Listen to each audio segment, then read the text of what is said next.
When someone goes missing in the Maine woods, time is of the essence. Game wardens, first responders, and volunteers move quickly. And now there's a new addition to that team, a horse named Kodak. From a distance, these horses and their handlers look rather ordinary. I've had him for half of his life. Move a bit closer, and you'll see this crew isn't here for a joyride. They have a job to do. He just seems to know when he's working anyway, but the bit helps a lot. He knows when I've got this on, it's work time. He knows when he's got this on, it's work time. Sharon Pomeroy and her horse Kodak are part of the Maine mounted search and rescue team. The two have spent years training together. I have a hard time actually not showing how much excitement it is and how fun it is, because it is a serious thing.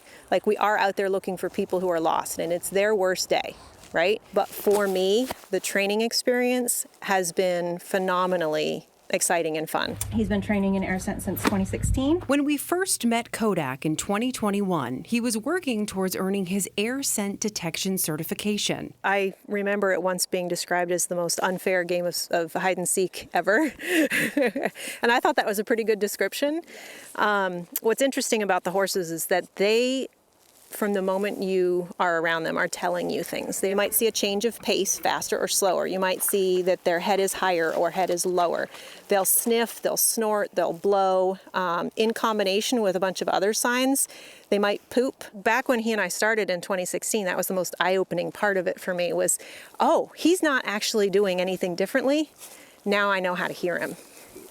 Now I know how to interpret what he's telling me. Today, Kodak has become the first horse certified to be able to help search and rescue crews with their missions. He is the only scent detection certified horse under a regional or national certification that we are aware of. Time is of the essence with searches. Maine Game Warden Sergeant Harry Wiegman is our state's search and rescue coordinator. Maine Warden Service has the responsibility for all the search and rescue for inland areas of the state of Maine and for inland waters. So we have approximately, usually between 450 calls for search and rescues per year statewide. Wardens often rely on help from volunteers through the Maine Association for Search and Rescue.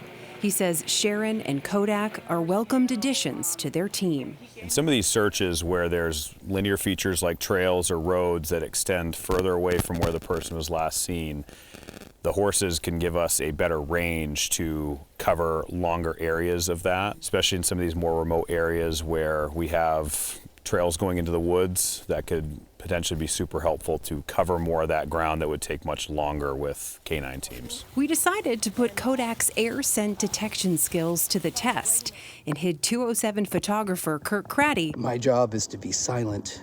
In a patch of woods. I'm wearing this very well-fitting camouflage. He'll never see me, but I've got treats. Sharon explained picking up on human scent is a bit like following a trail of campfire smoke to the actual fire. Once Kodak hones in on the scent, he guides Sharon to the area it is strongest, and then... Oh, good boy! Good boy! Good boy! You found me, Kodak. You did it. You did it. There. Nice job. Good boy.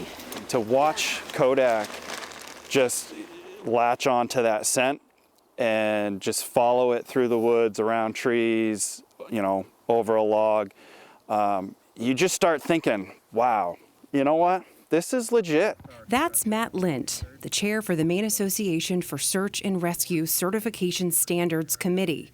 He says the goal is to get more horses certified in ground searches and air scent detection and grow the number of resources available to search and rescue crews. Being some of the first to use this resource, it would be great to see more people come out with horses that might not have known their horse could do this and put it to work.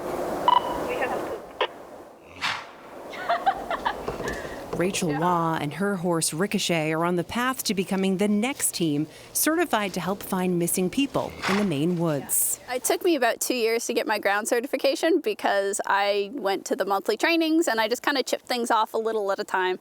And at the same time, we were working on the mounted skills and the air scent skills, so we're kind of doing everything at once. Good job! The path to certification is long. But both Sharon and Rachel say it is well worth it and might just save a life. It's pretty cool to be able to say, hey, my horse is going to do a thing that he really enjoys. He's playing a game. For the horses, for the dogs, it's all a game. And yet that game is helping people. Sharon is working with people like Matt Lind, who you heard from in the story, to create the certification standard for horses and their handlers in our state. The hope is that other states will adopt those standards as more search and rescue crews welcome horses to their teams. If this is something you think you would like to do with your own horse, Sharon says the best approach is to chip away at multiple certifications at a time. You can learn more about how everything works and about an upcoming search and rescue clinic on our website and app.